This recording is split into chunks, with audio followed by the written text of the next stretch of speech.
திலீப் வர்மன் வந்து நான் ஒரு கூட ஏற்கனவே கனவெல்லாம்ன்ற ஒரு ஆல்பம் நான் வேலை செஞ்சுருக்கேன் 2005 2006. பிறகு அவர் கூட நான் வேலை செஞ்ச ஆல்பம் வந்து மீண்டும் மீண்டும் என்ற ஆல்பம்.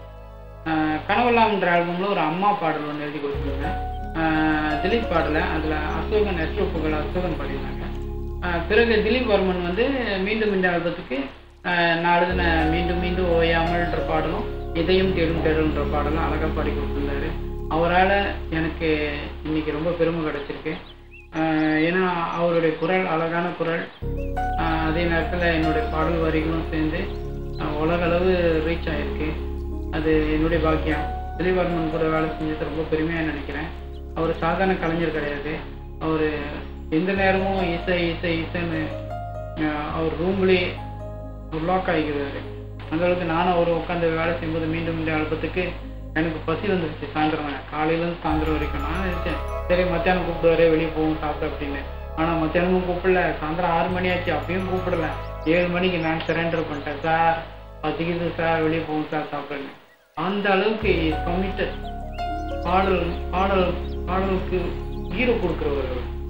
அந்த மாதிரி உட்காந்து எழுதுனான்னா எதுவுமே பார்க்க மாட்டார். அவருக்கு அந்த பாட்டை தவிர வேற எங்குமே சிந்தனை போகாது. இதயம் தேடும் தேடல்ன்ற பாடல் வந்து அவர் அழகா பாடி கொடுத்துருந்தாரு. இசையும் அவர் அமைச்சிருந்தார் அழகா. அப்போ அவர் என்கிட்ட சொன்னார், மீண்டும் மீண்டும்ன்ற பாடலுக்கு எப்படி மீண்டும் மீண்டும் ஆரம்பிக்கணுமோ காதல் பாட்டு, இதயம்னு ஒரு பாட்டு வேணும் சார் அப்படின்னாரு. அப்போ நான் சொன்னேன், இதயம்னு ஆரம்பிச்சிங்கனாக்கா நான் அந்த தத்துவ பாட்டு சொல்லிடுவேனே பரவாயில்லையா. இப்போ அவர் சொன்னார், சார் வேணாம் சார், நம்ம யாரையும் திருத்த வேணாம் அப்படின்னு சொன்னார். நான் சொன்னேன், நீங்கள் அந்த பாட்டை என்கிட்ட கொடுங்க, நான் எழுதுறேன். ஆனால் நான் யாரையும் திருத்த மாட்டேன். நீங்களே பாருங்கள், அந்த பாட்டு கடைசியில் நான் முடிக்கும் போது யாரையும் திருத்த மாட்டேன், நீங்களே பாருங்கள் அப்படின்னு. அப்போ அந்த பாடல் நான் எழுதி கொடுக்கும்போது அந்த கடைசி வரி என்ன எழுதியிருப்போனாக்கா, தொடரட்டும் உங்கள் தேடல் அவனிடமே. தத்துவ பாடல் தான்.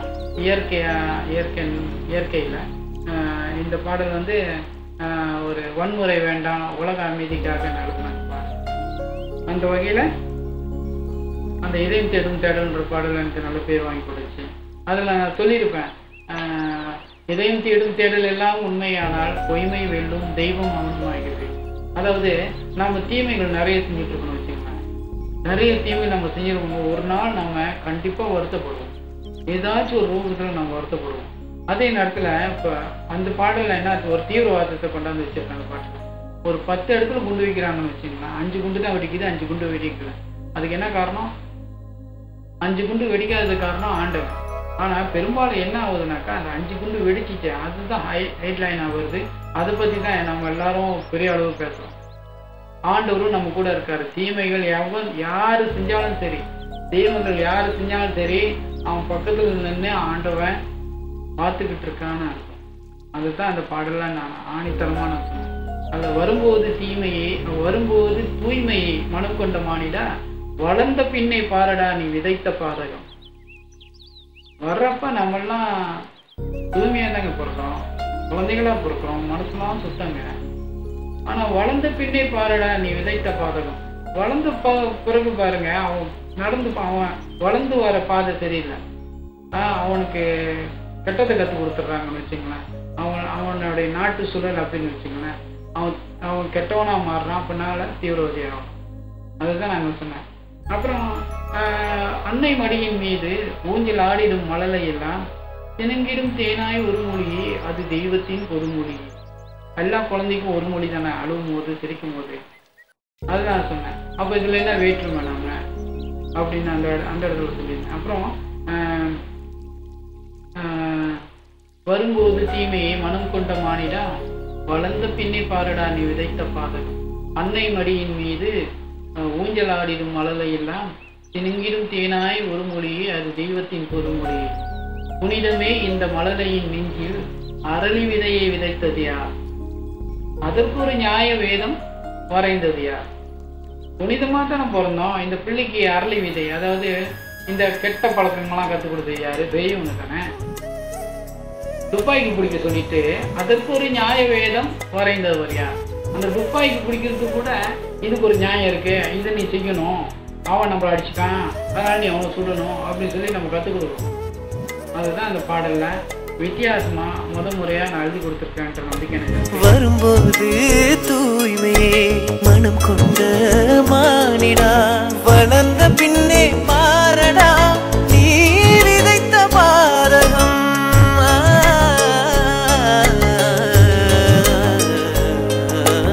அன்னை மடியின் மீது ஊஞ்சல் ஆடிடும் மழலையெல்லாம் சினுங்கிடும் தேனாய் ஒரு மொழியே, அது தெய்வத்தின் பொது மொழியே. புனிதமே இந்த மழலையின் நெஞ்சில் அரளி விதையை விதைத்தது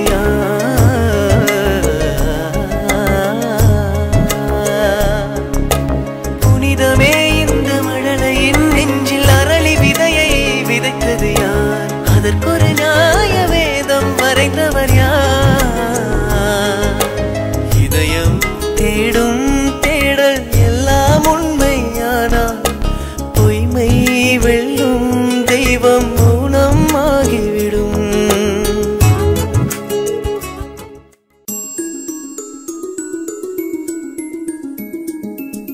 நான் என்னுடைய கருத்து என்னன்னாக்கா, நான் என்ன அட்வைஸ் பண்றேன்னா, அவங்க பாடல் எழுதும் போது முடிஞ்ச அளவுக்கு மற்ற கவிஞர்கள் யாரும் எழுதுனதை பின்பற்றக்கூடாது. மற்ற கவிஞர்கள் ஏற்கனவே சொன்னதை திருப்பி போட்டு சமைக்கக்கூடாது. ஏற்கனவே ஒரு தத்துவம் பேசியிருந்தா அந்த தத்துவத்தை திருப்ப மறுபடியும் பேசுறதை தவிர்க்கணும். சொன்ன கருத்துக்களையே மற்ற கவிஞர் கண்ணதாசன் சொல்லியிருக்கலாம், பட்டுக்கோட்டை சொல்லியிருக்கலாம், மருதகாசி சொல்லியிருக்கலாம், யார் வேணா சொல்லியிருக்கட்டுமே, வைரமுத்து சொல்லியிருக்கலாம். அதையே மறுபடியும் நாம ரிப்பீட் பண்றோமான்னு பார்த்துக்கணும். அதனால இதுல என்ன ஆகுதுனாக்கா, வரக்கூடிய கவிஞர்கள் புதிய எழுத்தாளர்கள் பாடல் எழுதணும்னு விரும்பும் போது நிறைய கவிஞர்களோட பாடலை முதல்ல போட்டு கேளுங்க. வைரமுத்தோட பாடலை கேளுங்க, அத்தனை பாடலையும் கேளுங்க, கவிஞர் கண்ணதாசனோட பாட்டை கேளுங்க, மருதகாசி பாட்டை கேளுங்க, பட்டுக்கோட்டை கண்ணதாசன் பாட்டை மறந்துடாதீங்க. அவருடைய பாடலில் நிறைய தத்துவ பாடல்கள் எல்லாம் கேளுங்க. கேட்டு உங்களுக்கு நிறைய எக்ஸசைஸ் கிடைச்சுன்னா, உங்களுக்கு நிறைய அனுபவம் கிடைச்சுன்னா, அந்த பாடல்லாம் இருந்துச்சுன்னா, அப்போ உங்களுக்கு நீங்கள் எழுதும் போது உங்களுக்கு தெரியும் அந்த பாடல் நம்ம முன்ன எழுதலை, யாரும் எழுதலை, நாம புதுமையாக எழுதிக்கணும். இதை தான் நான் பின்பற்றிட்டு இருக்கேன். ஆனால் தான் என்னுடைய ஒவ்வொரு பாடல்லையும் நான் முடிஞ்ச அளவுக்கு நான் யோசிக்கிறது உண்டு, அந்த பாடல் வந்து மற்ற யாரும் எழுதியிருக்கக்கூடாது அப்படின்னு. இதில் நான் ரொம்ப கவனமாக இருப்பேன். அதையே வரக்கூடிய புது கவிஞர்களோ எழுத்தாளர்களோ பின்பற்றினாங்கனாக்கா அவங்களோட எதிர்காலம் இந்த எழுத்துத்துறையில் பிரகாசமாக இருக்குன்றது என்னுடைய நம்பிக்கை.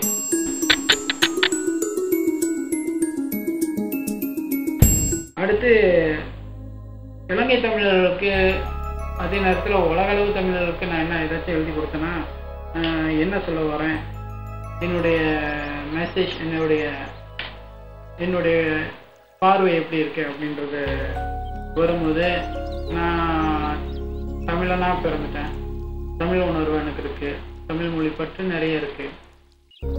அப்படின்னு இருக்கும்போது நானும் நிறைய இலங்கை தமிழர்களுடைய பிரச்சனைகளை, அங்கே அவர்கள் படும் துன்பம் அனைத்தும் நான் படித்து தெரிந்து கொண்டேன். ரொம்ப வேதனையாக இருந்துச்சு. அந்த வகையில் நானும் ஏதாச்சும் எழுத முடியுமான்னு நான் யோசிக்கும் போது எனக்கு அந்த இதயம் தேடும் தேடுன்ற பாடல் ரொம்ப உதவியாக இருந்துச்சு. அந்த பாடல் நீங்கள் பார்த்தீங்கன்னா, அதிகார ஆணவத்தில் ஆடுற ஒரு நபரை பற்றி நாங்கள் எழுதியிருந்தோம். அந்த பாடல் இதயம் தேடும் தேடல் எல்லாம் உண்மையானால் பொய்மை வெல்லும் தெய்வம் மௌனமாகிவிடும். அதாவது நம்ம எவ்வளோ அநியாயம் பண்ணுறோம் உலகத்தில், ஆனால் அந்த நீங்கள் பண்ணுற அத்தனை அநியாயத்துக்கும் ஒரு நாள் கண்டிப்பாக உங்களுக்கு தண்டனை வந்தே தீரும். அது எந்த வகையிலும் உங்களுக்கு தெரியாது, சொல்ல முடியாது, அது வந்தே தீரும்ன்றத அந்த பாடலை நான் விளக்கினேன். அதனால தீமைகள் யாருக்கும் செய்ய வேணாம், நல்லதையே நினைப்போம். மதம், இனம், மொழி, இந்த வேற்றுமை எது இருக்கக்கூடாது. நாம் எல்லாம் மனிதர்களாக வாழ வேண்டும்ன்றதுதான் என்னுடைய ஆதங்கம், என்னுடைய ஆசை, கனவு. இதை நான் இன்னும் நிறைய பாடலில் நான் எழுதி வச்சிருக்கேன், ஆனால் இன்னும் வெளிக்கொண்டு வர முடியல. காரணம், அதுக்கு தகுந்த ப்ரொடியூசர் கிடைக்காதனால. இனி வரும் காலங்களில் நான் அதை சொல்கிறதுக்கு வாய்ப்பு இருக்குன்னு நம்புகிறேன்.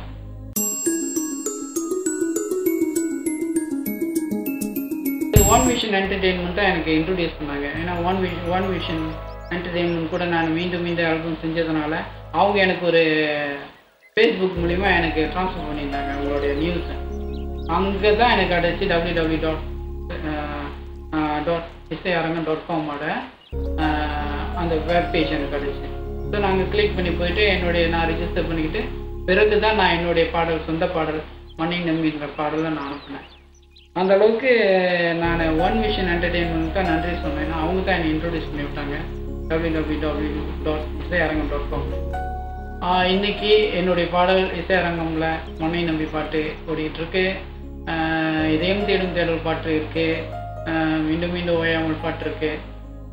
இசையரங்கம்ன்றது லண்டன்ல டிபூம் ரேடியோ ஸ்டேஷன். அங்கே அவ்வளோ தூரத்தில் நான் மலேசியாவில் இங்கே இருந்துட்டு நான் அங்கே போக முடியலனாலும், லண்டன் போக முடியலனாலும் குறைஞ்சபட்சம் நான் எழுதின பாடல் அங்கே தமிழர்கள் மத்தியில் லண்டனில் அந்த டிபூம் ரேடியோ ஸ்டேஷனில் www.isaiarangam.com மூலிமா இந்த பாடல் அங்கே அரங்கேறுதுனாக்கா அது எனக்கு கிடைச்ச பெருமையாக நினைக்கிறேன். இதுக்கு நான் நிச்சயமாக அந்த www.isaiarangam.com வேலை செய்கிற அத்தனை டீமுக்கும், எஸ்பெஷலி மிஸ்டர் ஹரி அவருக்கு நான் நன்றி சொல்லணும். உங்களுக்கெல்லாம் நான் ரொம்ப நன்றி கடன்பட்டிருக்கேன். இந்த ஒரு கலைஞனை எங்கோ ஒரு மூலையில் பாடல் திறமை நிறைய வச்சு பாடலெல்லாம் எழுதியிருக்கிறேன். நிறைய திறமைகள் எனக்கு இருக்குது. ஆனால் வெளியில் வர முடியலையே அப்படின்னு நான் தவிச்சிட்ருக்கிறேன். இந்த வேலையில் எனக்கு ஒரு பிளாட்ஃபார்ம், எனக்கு ஒரு பாதை காமிச்சிருக்காங்க, என்னை இவ்வளவு பெருமைப்படுத்தியிருக்காங்க. அந்த டீமுக்கு, மிஸ்டர் ஹரிக்கு என்னுடைய வாழ்த்துக்களை சொல்லி இந்த www.isaiarangam.com இன்னும் மென்மேலும் வளர, நிறைய கலைஞர்களை உருவாக்க, நிறைய பாடல்களை உருவாக்க, இந்த உலகத்தை உங்கள் பாடல் மூலயமா இந்த உலகத்தில் உள்ள அத்தனை தமிழர்களையும் நீங்கள் சேர்க்குறீங்க பார்த்தீங்களா? ஏன்னா www.isaiarangam.com நீங்கள் பார்த்தீங்கன்னா எல்லா உலகத்தில் உள்ள அத்தனை நாட்டில் உள்ள தமிழர்களுடைய அத்தனை பாடலும் அங்கே சாம்பிள் ஆயிடுது, அங்கே வந்து சேருது, சங்கமம் ஆகுது. அந்த வகையில் அது ரொம்ப பெருமையான விஷயம் தானே. இந்த வகையில் நான் ஷபாஷ் சொல்கிறேன், என்னுடைய வாழ்த்துக்களை நான் தெரிவிச்சுக்கிறேன். www.isaiarangam.com டீமுக்கு என்னுடைய பெஸ்ட் விஷஸ், உங்களுக்கு என்னுடைய வாழ்த்துக்கள். உங்களுடைய பணி தொடரட்டும். நன்றி, வணக்கம். மீண்டும் மீண்டும் ஓயாமல் காதல் நெஞ்சை அள்ளும் நீயே எந்தன் சுகவாசல். கல்லும் முள்ளும் கண்டாலும் உண்மை காதல் வாழும் உன்னில் தானே.